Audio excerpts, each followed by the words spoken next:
It's preparing.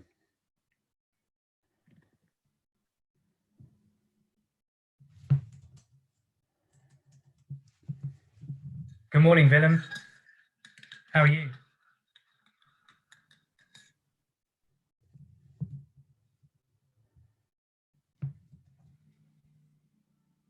We're live, aren't we? Yeah, we are. So this is the pilot episode. Yes, The pilot episode of Coffee and Chat. Yes. Where we Coffee and Chat with James and Willem. Coffee and Chat with James and Willem. We are taking apart. Yeah, we should take a sip of coffee at that moment. We are taking apart the challenges facing young people, and this. I feel like I should give the origin story just as a little intro. Maybe. Sure. What do you think? So I think so too, because I'm not sure. You have more in mind about what this is than I do. I don't. I'm making it up as I go along, honestly. Well, you have an origin story. Go ahead. Well, the origin story is I'm a teacher and I teach a group of students who have to have a marketing brief and they have to build and write a whole marketing project and campaign. And this particular campaign is about tabletop gaming. Yeah. And they're researching it. So I thought, hang on, Willem is super into tabletop gaming and marketing. What a perfect combination. So I thought we'll record a Zoom call and give it to my students. And that's what we did last week, except it was so great, such a great conversation. We thought, let's do it live. And what I realized is underneath it all, we both have a commitment to making a difference to young people because we're old, right? I guess. Generation X, Gen Xers. Well, I mean, I think proud Gen Xer for sure. Yeah. So, but the world has changed, and like as a teacher, I know I want to make a difference with young people and helping them negotiate the way the world is. And the other thing that strikes you, this is what you said about Willem. He thinks, he plays, and the way his ideas go all over the shop and all over the place is like one of my lessons.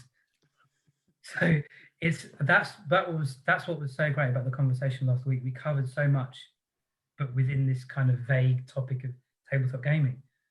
So yeah. And I've been a teacher for 16 years. Oh my God. And before that, I worked in media planning, actually, as a data planning analyst. And one of my old bosses knows you, Willem.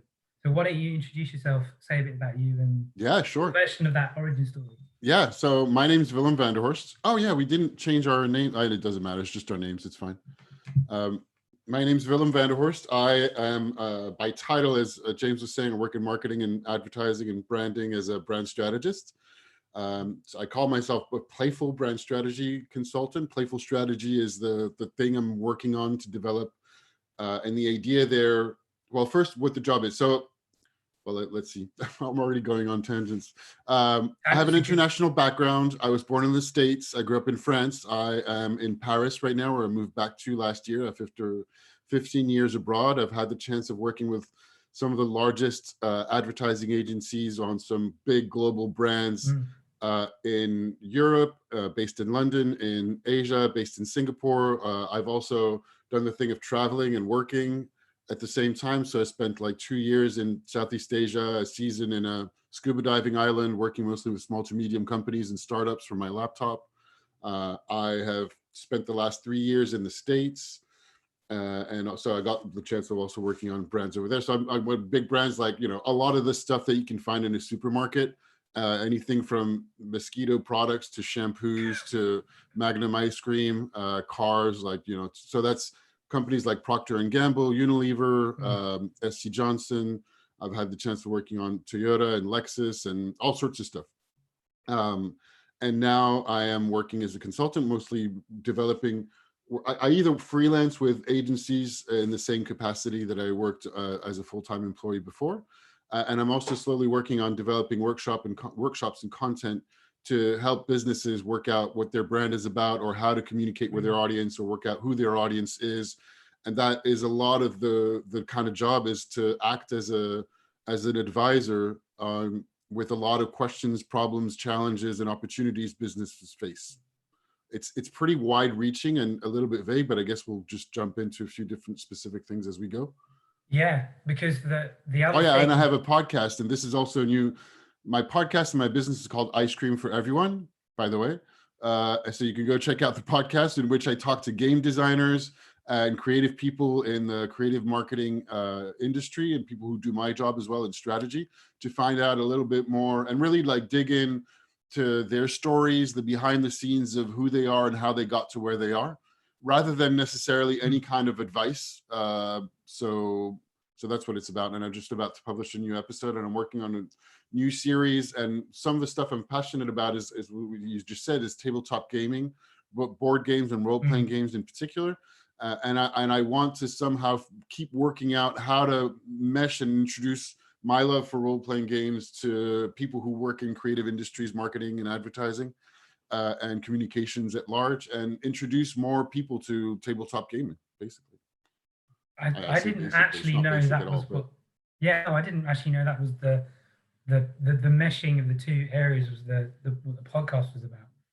So yeah, I just wrote that this week. That's how it goes, because this conversation is focusing more on questions, because the young people this week at school, I asked all my classes, I said, so what questions do you have about the future, about the life you think what life is going to look like in the future for getting a job, going to uni, like this whole thing, given that circumstances at the moment are so challenging and interesting, and I don't know what to say about that, just challenging and interesting, I think covers it. So I asked my classes this week, what questions do you have? And I made a list of all the questions. And how old are your students again? These guys are the older ones. I asked them, so the youngest is probably 14, 15. Okay, 15, cool. 16. So they're doing their GCSEs in the UK, their exams then, or they're about to do their A-levels, or they would have been about to do their GCSEs and A-levels. Some of them are going to uni next year. And I asked them, what questions do you have? Yeah. Explain to them that I'd be asking my friend Willem, and we'd be having a conversation about it and putting it as a live stream for them to watch, if they're even awake on a Sunday morning, which I doubt, because the other thing that led me to do this was some of my students have found my YouTube channel, so they can see the other stuff. I haven't posted on it for years. So I thought, okay, I've been looking for some way of using YouTube to communicate some of my ideas to students beyond the classroom, because tangents are really good for me. My lessons go on tangents so much. I feel quite constrained by having to teach business or psychology or geography. So I've got all these questions. So, and Willem doesn't know what the question is. No, I don't know at all. So...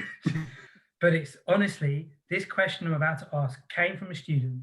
Okay. I think they're about 15 or 16, and it's so perfect what we're starting with. So the question is, what's the biggest threat to jobs? What's the biggest threat to jobs? Yes, isn't that just a great question? They literally asked. Great question. Okay. What do you think? Because I have a quick answer. I have a quick answer, and there's the quick answer. So I don't think there is a quick answer, and it's very complex for sure.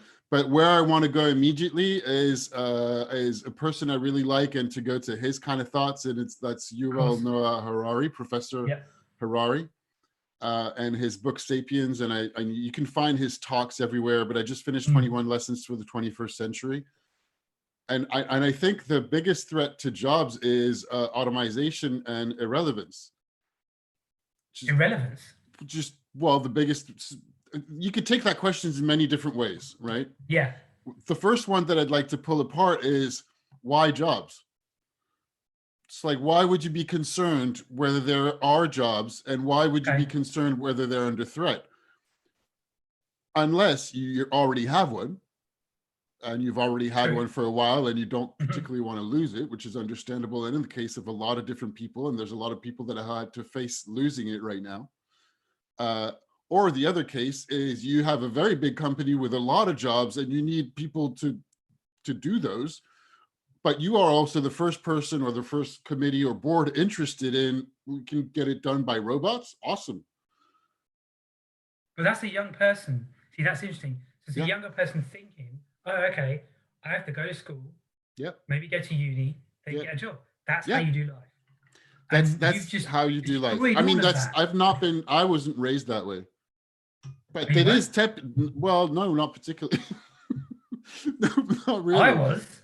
I had to go to uni. There was no choice. I was expected to go to university and get a job, get a mortgage, get married, have children. That's how you No, do life. I mean, it's not that that didn't exist and I wasn't aware that there are jobs. That's not what I mean, right? Yeah. But I did not have. I wasn't. That wasn't the norm that I grew up in. Even though I know that it exists and I know that it exists for a lot of people. But that norm is changing very, very fast. Yeah. And the biggest threat to the automation is one for sure. Mm-hmm. Just a lot of jobs either going into irrelevance, and that's another thing that I'm kind of repeating what Harari says, but or just paraphrasing. But another one is there's another threat to the idea of there being a job for a whole career or a whole like half a lifetime or whatever.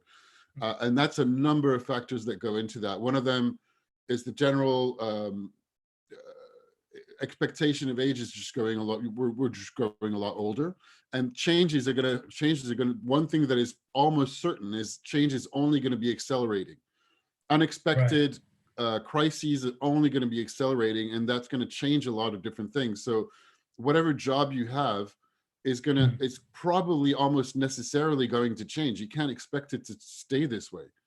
And even just being able to think about that and to say that is a privilege, which is also something that I have a hard time wrapping my head around because I'm in the midst of the whole privilege as a general white guy in a nice neighborhood of Paris. Yeah. Yeah. Well, yeah, we're having this conversation. We get to use the internet and we get to talk about all this stuff. There's the principal at my school talks a lot about, I'm probably going to misquote it, and he'll get annoyed with me, or my deputy head will, or one of my colleagues will. 80% of the jobs that people will be doing in 10 years' time don't even need now, or 20 years' time don't even need now. Something like that. I don't know what it is. Yeah. Of course, there's been updated stats along the lines, but for sure. And so that's one of the biggest challenges to the whole education system overall, is how do we train and how do you teach and how do you train people for jobs that don't exist and you have no idea what they are. And again, that's another reason why I think just as vast and general thinking, just learning to think about as broad a problem as you can is going to be some of the most useful things to learn. And that means going to creativity, going to wider skills around psychology and sociology and philosophy, I think, rather than trying to. So for example, in a business class, and I don't know exactly how you teach, but say this brief that we were just talking about, how does a company communicate their product? That's the thing that changes constantly, but the principles of how you communicate and how you figure out what you don't change that much. What might change is maybe tomorrow's TikTok is the way to sell, but how to think about what your message is probably won't change all that much. See, in teaching, there's a group, at the risk of sounding simplistic again and reductive. But we have to anyway. Yeah. Also, because I'm not that, I know stuff, but I'm not an expert in any kind of way. I'm more of a jack of all trades everywhere. So. But that's exactly how I feel. Again, slight aside before I make my point. I feel like a jack of all trades and master of none because I teach 3 different subjects. And I thought you taught 2. Yeah. Well, this year I'm teaching the younger ones geography. Okay. I teach the older ones business, and then the really older ones psychology. And I love the mixing together of ideas. I barely dare ask, like, what are you teaching when you teach business, which is such a broad umbrella? Well, we have a syllabus, and I teach the syllabus. Okay, great. I'm constrained. Well, constrained is probably. I interrupted your point. I'm sorry. No, don't worry. I can hold it together. I know what my point is. So what you're saying about with teaching, you know what you're saying about thinking and being able to think and approach in a certain way. In teaching, and this is a simplification, there are a group of people in teaching who say teachers should be teaching knowledge to young people because if they learn the stuff, that gives them the foundation to explore with other things. Whereas another group of teachers, like if there are two schools of thought, who think, no, you don't teach children knowledge, you teach them ways to think, because then they can learn things on the way. They don't need to learn knowledge because they've got Google. They don't need to learn anything because they can go and find it out. Mm-hmm. So you've got these two kind of, they're kind of opposing, and I think they're called progressive and non-progressive, but I don't really care because I think there are aspects of both that are useful. I couldn't talk about marketing without knowing what marketing is. I couldn't have a sensible conversation about how a company should communicate its product to its customers without knowing what marketing is. So they've got. I think there has to be a basis of knowledge, but you have to have the thinking. You don't have to know how. Well, you have to know how to think and how to approach a problem and all of that. And I think schools are finding those two things really hard. Teaching people how to think is like, it's really hard. But you're trying to fit something into an institution that it's not made for that as an institution. The whole system of education is not made for that. Did you go to school? I don't even know. Did you actually go Yes, to, like, I did go to school. I asked that question because one of our No, you're right. friends, I did go to school. Yeah. one of our mutual friends, he went to school and he had a Steiner education and he was homeschooled and then he went to democratic school. So I actually don't know that about you. Was it very like I grew up in France and I went to just regular school in France. I think I was lucky that my primary school teacher for the first couple of years had pretty alternative teaching methods, which were really, really awesome. And I say alternative just because I don't know what the name is. I think it's Freinet in France, but I don't know. Let's call it something closer to Montessori style thing, even though it was a state school and I don't know how much she was really supposed to do that or not. But we had a printing press in the class and we had a veggie patch and we made paper and we made poetry and we went to walk in the forest and to look at plants, and which I don't think most primary school kids don't do anymore. So that's because we're old, Willem. We're old. It probably is that way. Yeah. Another thing I was thinking about is the whole jobs are threatened. And again, I realize that some of this talk is privilege talk, but then again, if you're young and you can think about this, it is privilege. You're in a privileged position to have time to think about it. Mm-hmm. So why would you be concerned? And this is more in the why would you be concerned about job side of things? You know, there's a lot of talk about universal revenue systems at the moment. Universal revenue or universal income. Sorry, universal income. Anyway, all that to say, if you did have if your main needs were, if you had a roof over your head and food and just like whatever your basic needs are met, that's what I'm doing. If your basic needs are met, what would you be doing? And do you need a job? Or what kind of job or what kind of activity would you be doing? And particularly if you're young and you have a chance to to study and to look at that, I think it's a very interesting way to, I mean, maybe it's a hippie-ish way, I don't know, but but I think it's a really interesting way to approach it rather than to think, oh, I want to target that kind of job, so I need to do this kind of studies. Now, it might not work for everything, because there are specific kinds of jobs that that are very regulated and you need to go through specific studies. So I'm thinking doctor or lawyer. But funny enough, those two areas of work are also the most at risk to be transformed the fastest and next by our artificial intelligence. Oh, you mean like diagnosing for a doctor? Wow. And lawyers, just most of what they do is to go through tons and tons of data, which a computer can do so much faster. So they're not going to need as many lawyers as physical people very soon. That's quite a scary thought. I tell you what makes it scary is I can't imagine it. I can't comprehend it. I can't fit it into. But just like 2 months ago, we couldn't imagine that maybe the whole world would be shut down, and that it would happen. It would happen immediately. Well, And you look at our environmental movies, and people are like, everybody was saying it's not possible, but it was. I mean, and I'm not saying it's a good or bad thing, and I'm not judging. It's not to do with anything of how governments are handling the crisis. That's not what I'm talking about. but you can see there's none of what we take for granted is real. Very little, very little. And that's, I'm reaching back the whole story of Harari, which I'm a firm believer in, where we create our own fictions to be inhabiting and functioning as a society, that are really just conventions, but we take them for reality.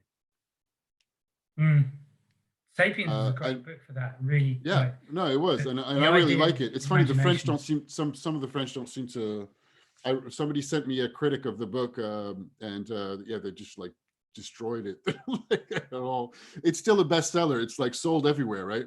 But some I don't know. There's a whole style of intellectualism in France that is extremely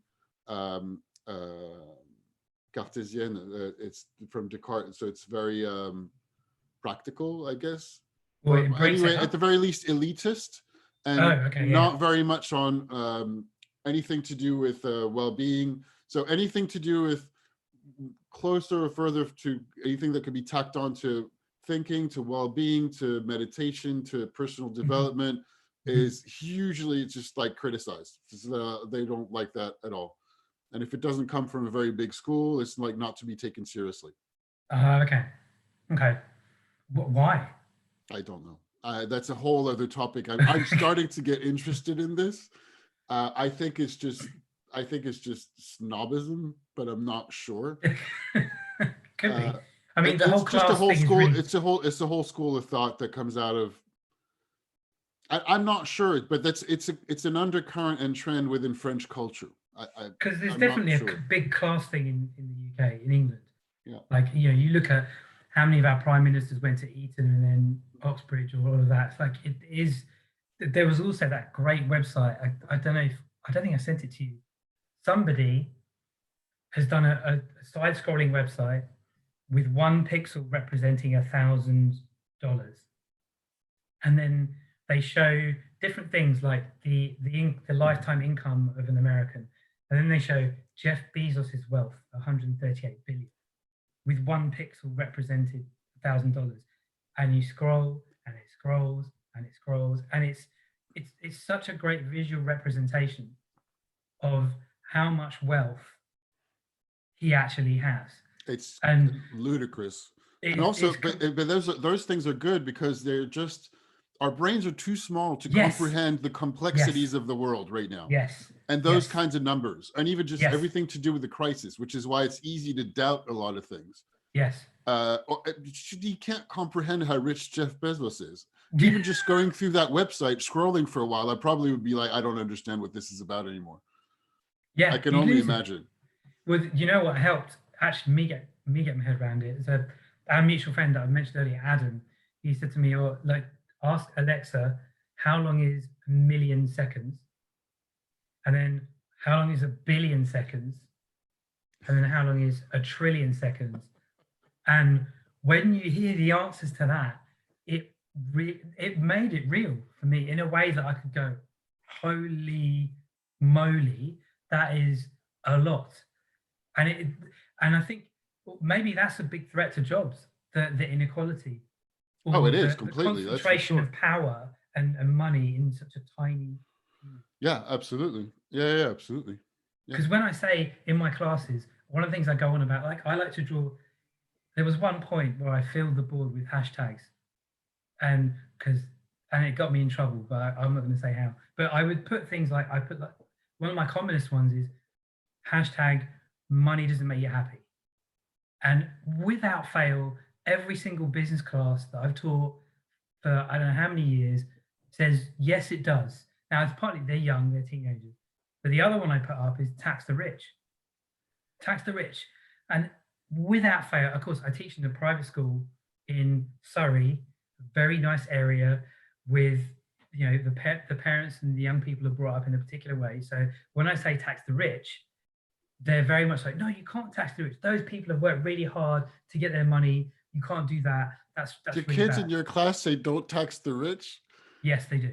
Wow. I mean, I don't know how much it's a matter of area or age. I mean, I was like in a very different area as a teenager. I was just like, I went up to march and I was, you know, going to fight inequalities wherever it was. I don't know if it was me or how I'm brought up, or I was certainly not thinking, no, don't talk. I mean, it was like, what? That's You, very interesting. I love the fact that the look on your face is Yeah. shock and awe. But yeah, I mean, because as a teenager, you're like, I mean, I was, and I think generally of teenagers as, but maybe that's just changed in the other generation. I'm old, it's possible, of being rebellious and wanting to change the world. Not, but that's changed a lot. And I'm the other thing, maybe they don't comprehend that you, not every, like actually the vast majority of people are not Jeff Bezos, and you're not going to be it. And No, there's a dream there's being a entertained chance. that you can be. Yes, yes. That's yes. But that's not what's going to make you happy. That's not what they think. When I say stuff like that, No, but I get that that's not what they think. But what do they think is going to make them happy? Or should we talk about another question you have? I don't know. No, it all relates. The biggest threat to jobs, maybe the biggest threat to jobs is the way young people think or don't think. Like that's the biggest threat to the planet entirely, is how young people and people in general don't think. A lot of people right now are worried about surveillance and everything else being increased in the midst of the pandemic. And are more and more afraid. So following on to like very serious anti-terrorist laws that are just, there's a permanent state of emergency, and now there's a permanent state of health emergency coming on. It's not permanent yet, but it's going to be permanent for sure, because there's going to be another crisis coming up, just like terrorism. So there's more and more people worried that we're living in 1984, the book. Yeah. George Orwell, by the way, you should read it if you haven't. Oh, it's amazing. Yeah. Of course. Read books. Read books, of course. But that's not the real thing. Meanwhile, while we're worried about Big Brother and that kind of dictatorship, very surveillance thing, we're already in Brave New World. Yeah. Aldous Huxley, read both. But really, we're already in Brave New World. I mean, I look, so it's a weekend in Paris. It's sunny. It's the first week that we're opening up. The country's opening up. Not everything is open yet, and everybody's. Anyway, people are just wandering out and they just want to have a drink by the river, which is understandable. I'm not criticizing. I want to do that too. But they're not being nobody's being particularly worried about all the other stuff that I talked about. And a lot of the premise of Brave New World is, just like make sure that people have the drugs to make them happy and nobody's going to bother questioning anything. Yeah, and stay in your lane, kind of you're this kind of person, so be that way. Yeah. I forgot how disturbing that book was. It's very disturbing. That's a whole thing of standardizing and harmonizing everybody so that you have the same thing going on. Wow. And a lot of social media is doing that for us. Even though there's different bubbles, you don't realize, as long as you're just staying in your lane and staying in your bubble, you don't really know what's going on elsewhere. It doesn't matter. Everyone else thinks the same thing as you, so they're afraid. Now, should we all be standardized, or is part of the beauty of being human the fact that there's a lot of different views and there's a lot of different pieces of art and there's a lot of different, or should we just like all, I don't know, what do your kids think? Should we all just be the same and dream of being a social media influencer? Oh God, they do that. They dream of like, I want to be a YouTuber.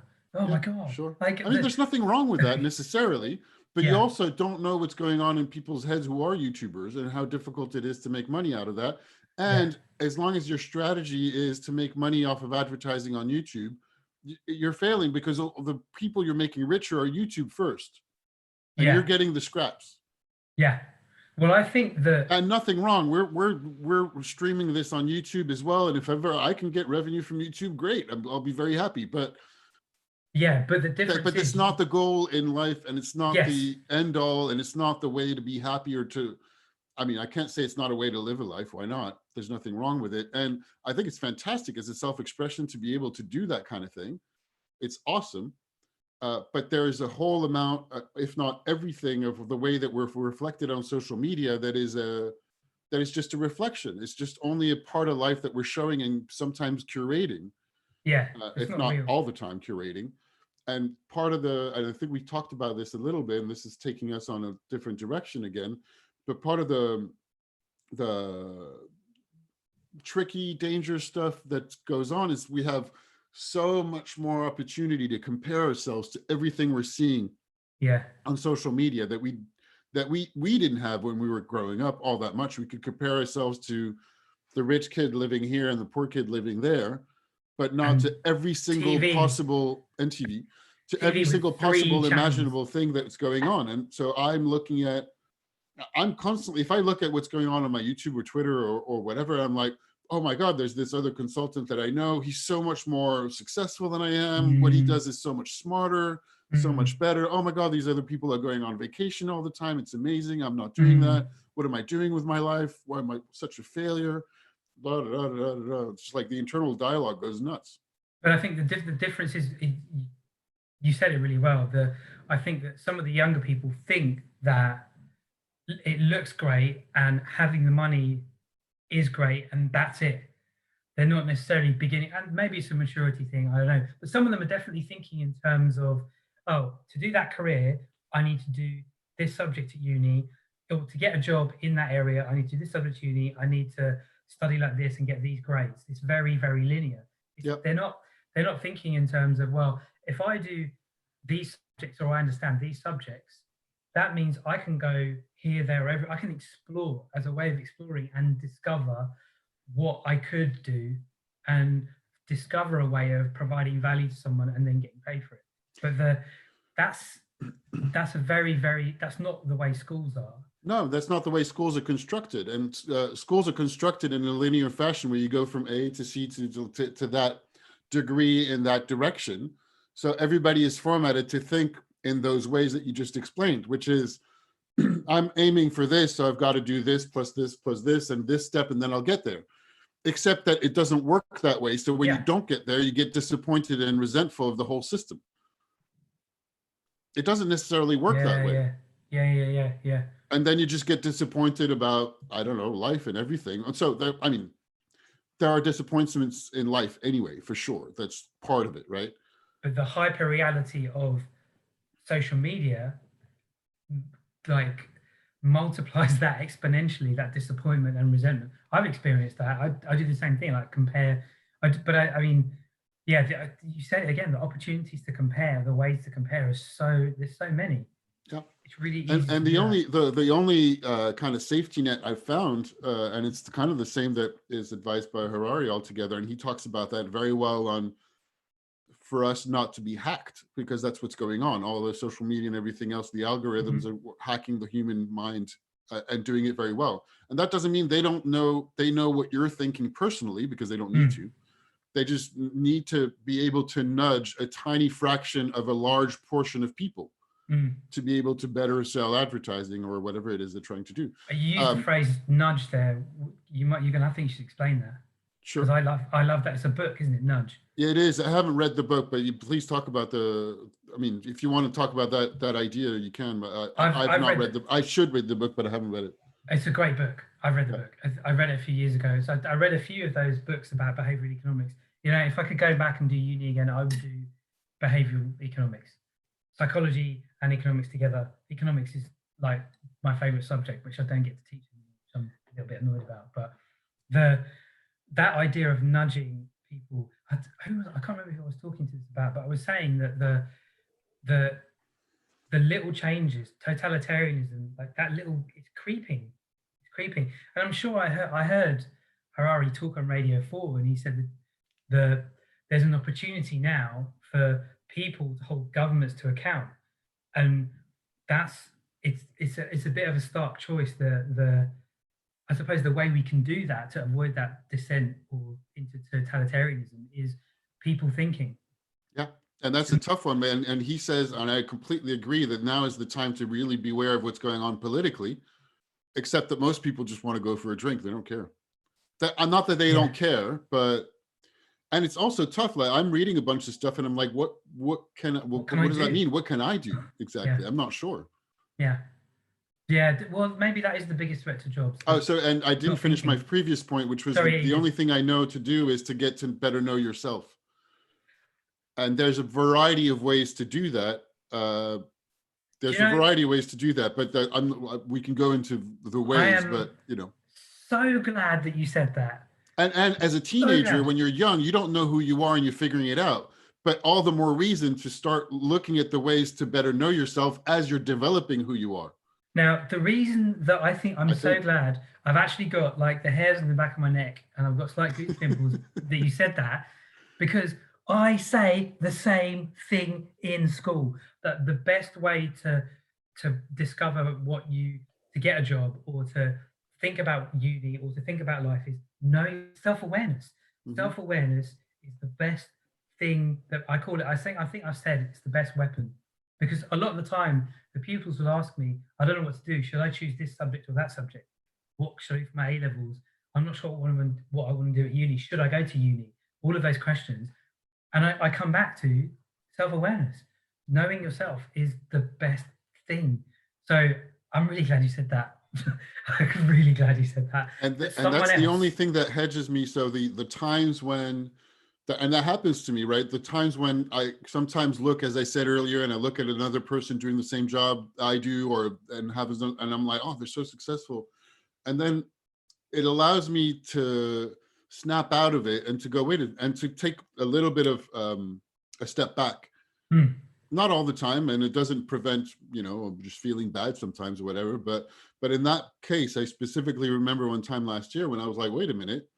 And I was like, well, what am I trying to do what they're doing? And I was like, no, I'm not trying to do what they're doing. I really like what they're doing. It's very good. But what am I trying to do that is different? And why am I comparing myself to them when what I want to do is not the same thing? And so then I was left with another question. Was, well, all right, great. What am I up to?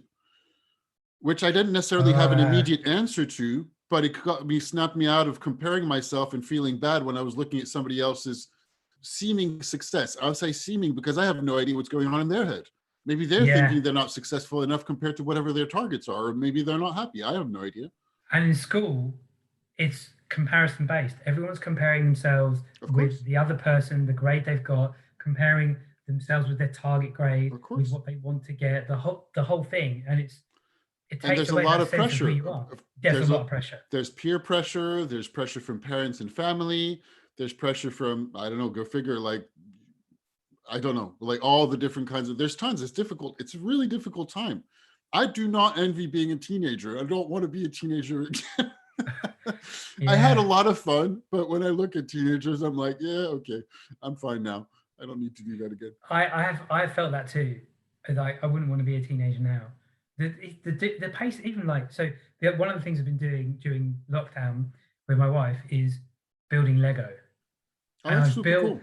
I've built 3 sets. Now, one of the sets I built was, I think I got it when I was about 10. So it's over 30 years old. You still have those? Now. That's awesome. Yeah.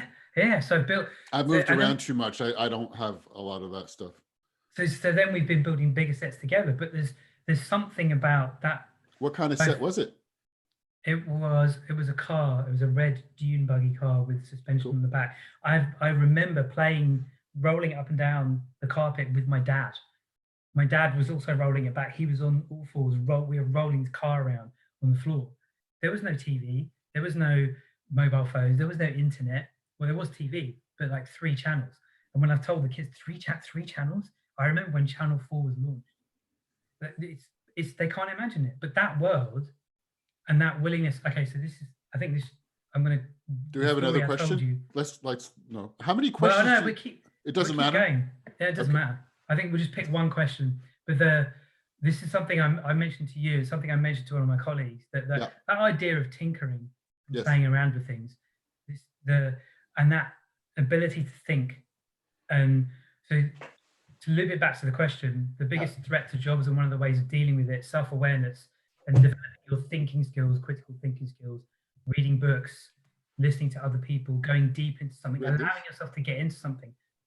I haven't read that book. This is very good. I can't believe I'm only reading it now, and I can't believe I haven't read it before. It's completely nuts. It's been recommended to me tons of times. You should read this. This is very, very, very good.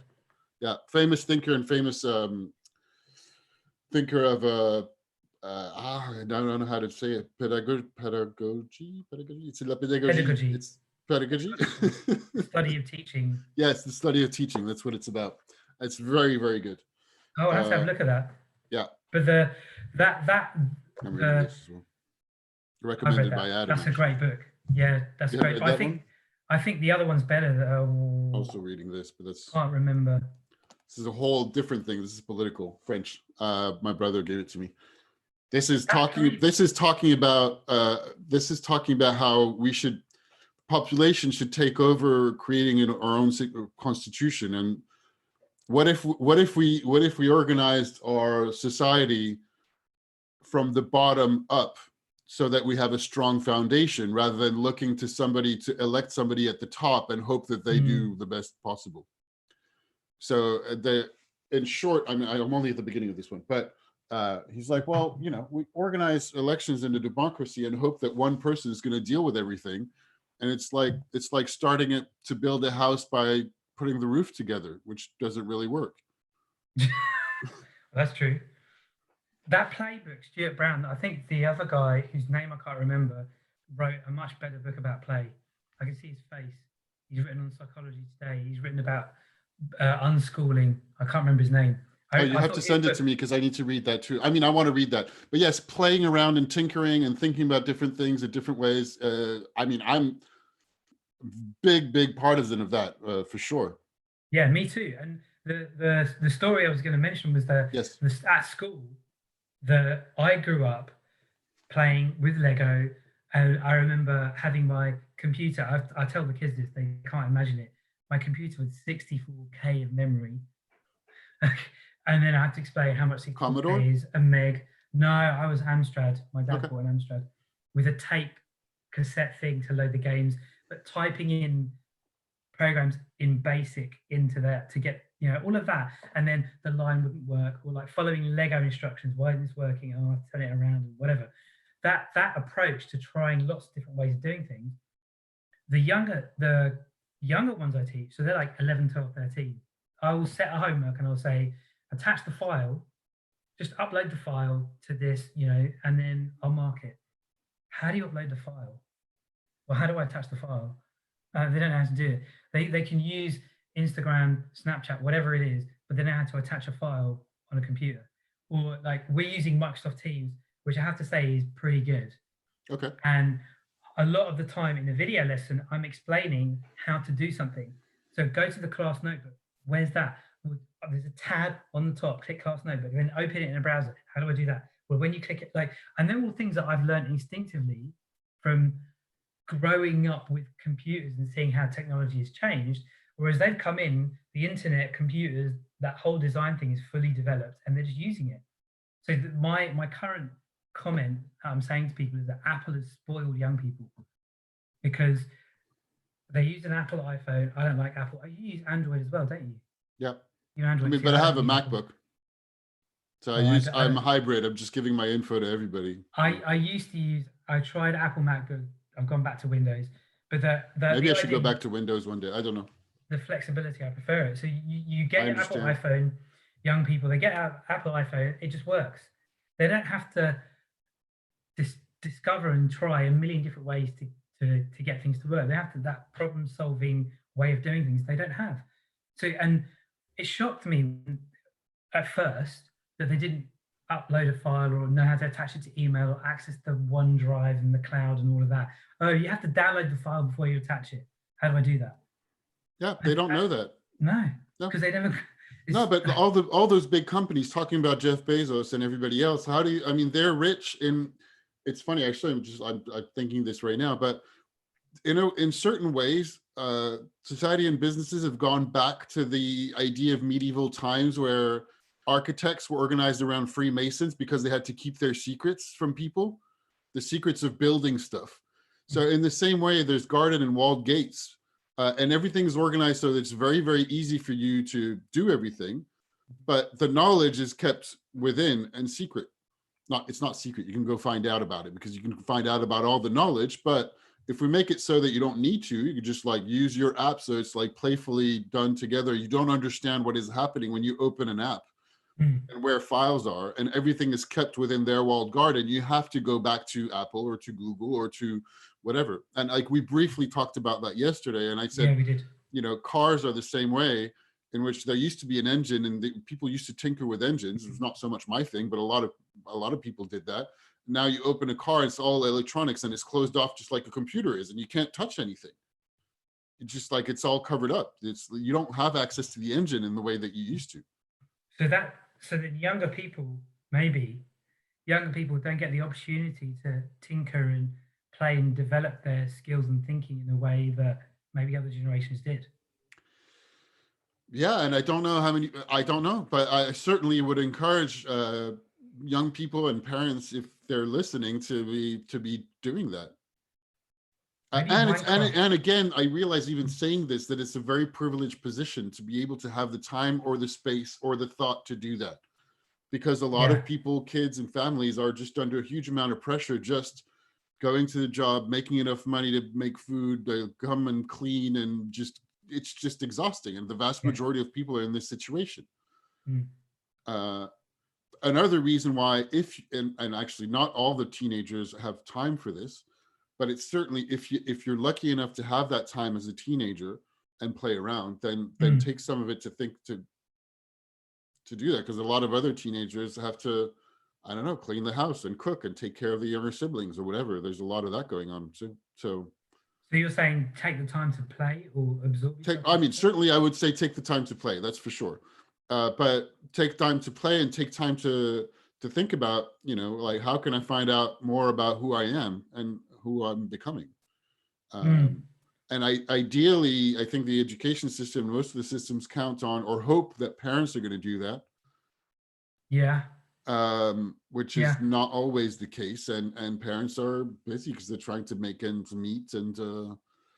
But certainly stepping away from the computer, stepping away from the screens of any kind, even though I'm very much on screens. And not necessarily stepping away from the screens, but just getting an active participation and tinkering with whatever you're doing, rather than just consuming passively something.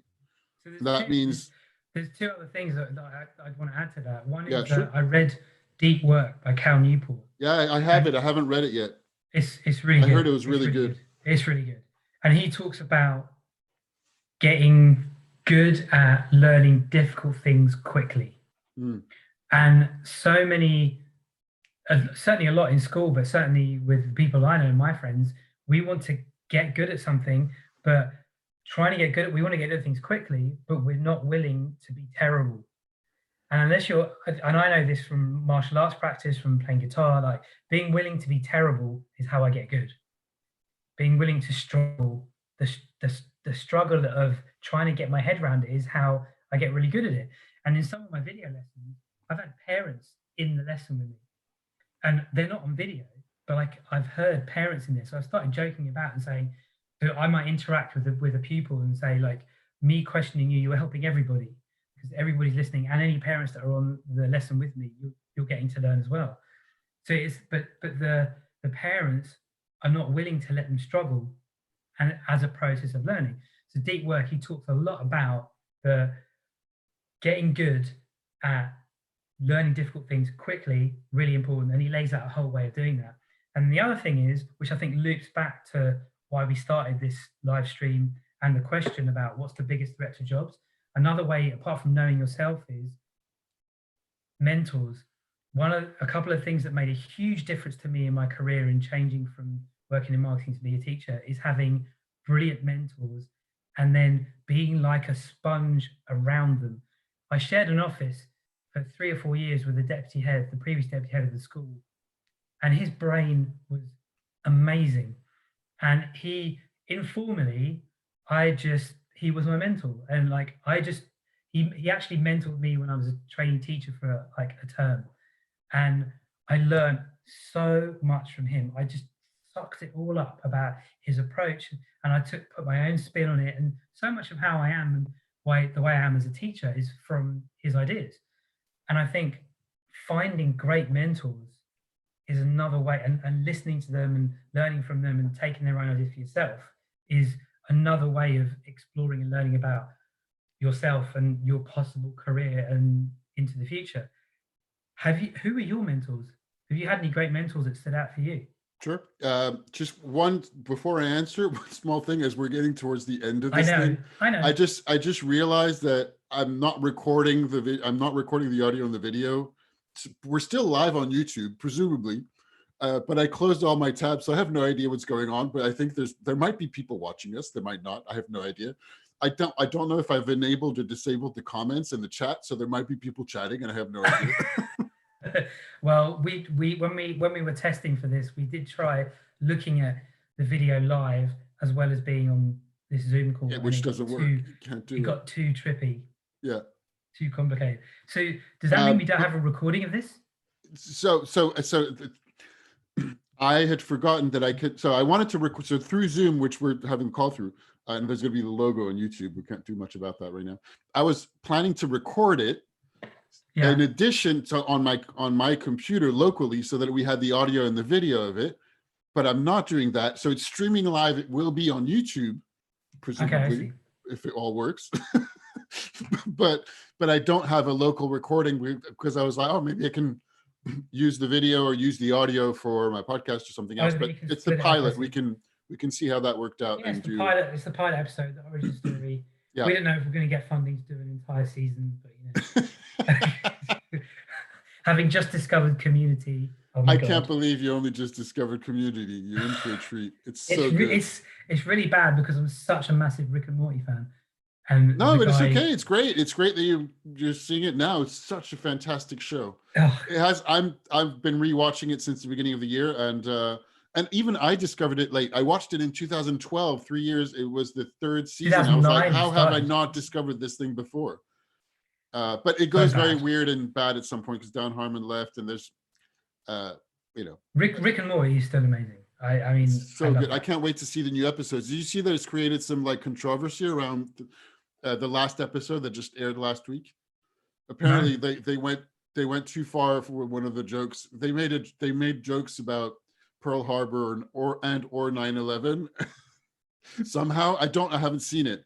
But I saw a headline saying, you know, Rick and Morty fans say it's gone too far and they're calling to boycott the show.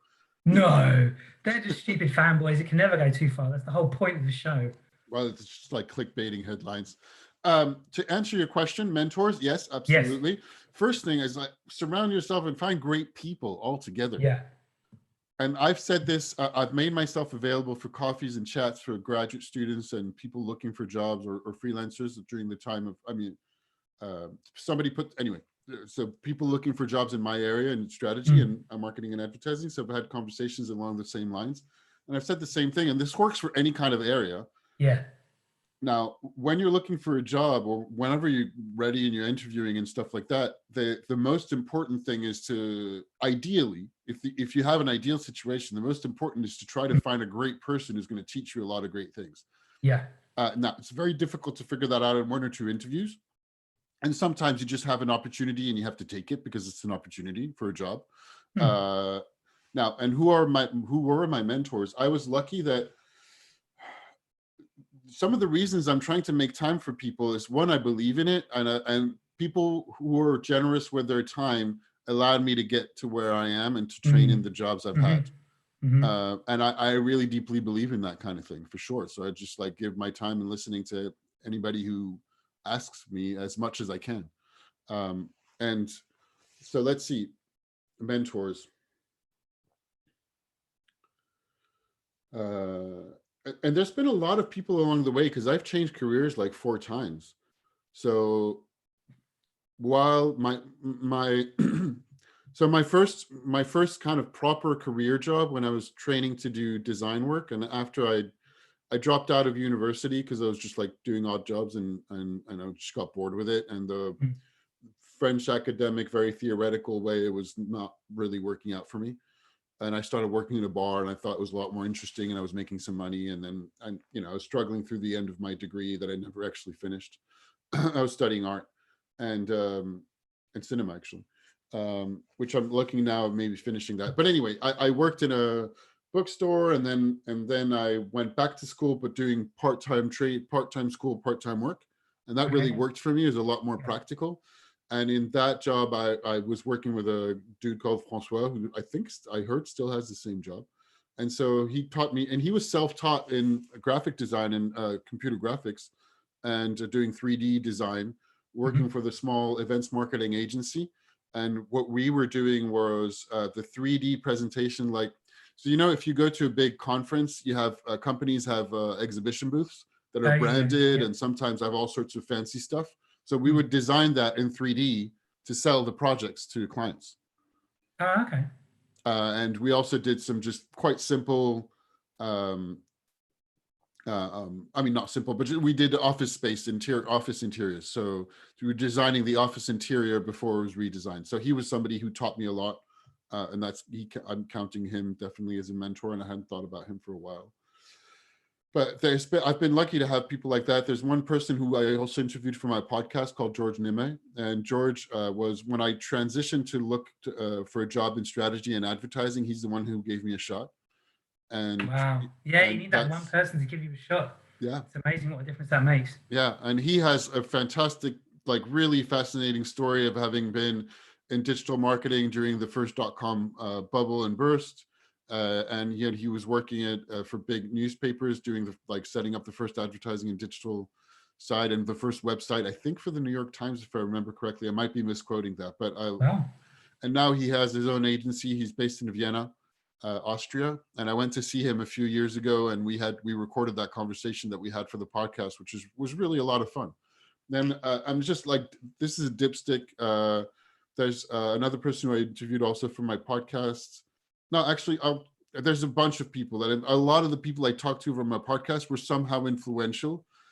I don't know how much I would place them as mentors, but certainly people who I learned from and who inspired me and who helped me in various ways. And most of the people who work in my line of work that I talked to for my podcast were along those lines. And there's another person who is not on my podcast, but Jonathan Daly, who I worked with in Singapore when I was working for the advertising agency Saatchi. I learned a lot of the craft of what I'm doing now with him. And he's just extremely smart and a fantastic, just an awesome person. Yeah, I learned a lot from him as well. So yeah, I've had definitely mentors. Just surround yourself with great people. Yeah, and sometimes you're going to have bad experiences with people who are difficult, which may or may not have anything to do with them inherently. Maybe they're just having a bad day, but surround yourself with good people. And I mean, and that is very much my thing. So I'm completely biased in the way that I'm saying that, but it works. Just be good and surround yourself with good people. Yes. Yeah. So we got like a few more minutes to finish this up. The question we started with, what's the biggest threat to jobs? Automation, maybe people's own thinking, maybe that narrowness and focusing on just trying to get money. Money doesn't make you happy. Some ways to deal with it: know yourself, get great mentors, surround yourself with great people, and I don't know, like read books. Read books. Yeah, read for sure. We're just going to repeat that. Should we just call it read books, books and coffee? I don't know. I say it all the time. Read a book. So they don't read? Is that what's going on? They don't read books. They might read like. You need gateway things. Gateway things. Well, yeah, but like I'm a firm believer in there's gateway things to get you to read books. That might be comic strips. That might be a book that is somehow interesting to you. There's gateways to get into it. I hope so, because maybe we should talk about that, because another point. But sure. They want to know. I talk about a book I've read, and they go, "Oh, is there a film of it?" Hey, I love films as well. I absolutely do. I do too. But yeah, you should read books. Read books. Yeah. I get very frustrated with that. You know, like there's a couple. I think I want to end with this. Like I was thinking as we were talking about politics and government and stuff, I kept thinking about Star Wars. Sure. And the bit, I think it's episode 3. The Galactic Senate, or? Yeah, where there's that quote, "This is how liberty dies, to thunderous applause." Like all that stuff about surveillance and people. There's a lot of that going on, and a lot of governments are passing and anyway, yeah, that's a whole other conversation. The creeping. I just thought of that. Like that might be a good place to end with Star Wars quote. Sure.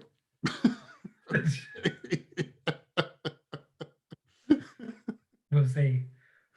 And this week's T-shirt is "Listen to Black Sabbath." I should have worn a T-shirt. I thought you were going to dress up, but I just put a shirt on. But it's okay. No, it's the weekend. So yeah, should we just finish on? Well, you can find my stuff over at Ice Cream for Everyone. my main website. That's www.icecreamforeveryone.net. Everything's spelled out. Or you can go on your favorite podcast app. You don't even need to understand how to upload a file. You could just like open your podcast app in your iPhone. You do have to type in. You do have to type in ice cream for everyone. So there is that little tricky thing. They're even on YouTube, actually. So on the same channel you're watching this, you can look at all my podcast episodes, or the vast majority of them anyway. I think almost all of them. Yeah, leave a comment. Let us know what you thought of this. My main way of communicating for you guys is Twitter. And pupils have discovered my Twitter and my YouTube channel, James D'Souza76. I'm on Twitter at IC Willem. So letters I and C for ice cream, and Willem, WILLEM on Instagram and Twitter. I'm not tweeting all that much these days, but I'm around. Yeah, I tend to tweet about teaching, thinking, books I've read, that kind of stuff. What do you tweet about, Willem? What do I tweet about? Yeah, anything. Anything? Whatever I'm interested in. Vaguely strategy and marketing, advertising related sometimes, if I'm in the mood for it. If you go back into my tweets, you'll find all sorts of crazy stuff. Yeah, me too. It's not a good idea. Don't go back to my tweets. Great. Thank you. Thank you Always very much. Always a pleasure to talk. Absolutely. Let's go offline.